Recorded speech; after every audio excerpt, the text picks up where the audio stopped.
اللہ الرحمن الرحیم۔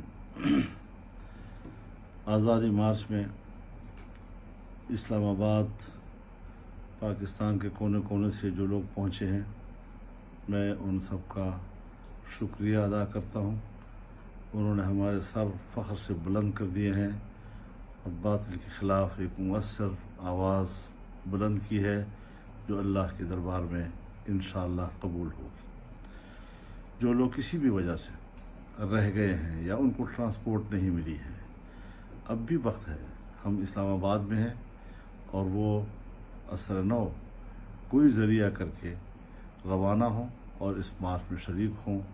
میں ان لوگوں کو اپیل کرتا ہوں کہ وہ محروم نہ رہیں اور اس آزادی مارچ کا جو اس وقت اسلام آباد میں انسانوں کا سمندر بیٹھا ہوا ہے اس پہ شریک ہو جائیں۔ اور تبلیغی اجتماع میں جو لوگ گئے ہیں، اللہ تعالیٰ ان کے سفر کو قبول فرمائے اور ہمیں وہاں اپنی دعاؤں میں یاد رکھیں۔ اور یہ بھی ہمیں درخواست ہے کہ جب وہاں پر دعا ہو جائے تو اس کے بعد وہ اپنا رخ اسلام آباد کی طرف بھی کر سکتے ہیں۔ ہم خوش آمدید کہیں گے ان تمام قافلوں کو جو رائے سے ہمارے ساتھ اس آزادی مارچ میں اسلام آباد میں شریک ہوں گے۔ میں دعا گو ہوں کہ اللہ تعالیٰ سب کو اس کلمہ حق کے ادا کرنے کے لیے اور اعلاء کلمت الحق کے لیے اس کاروان میں شریک ہوں اور ثواب دارین حاصل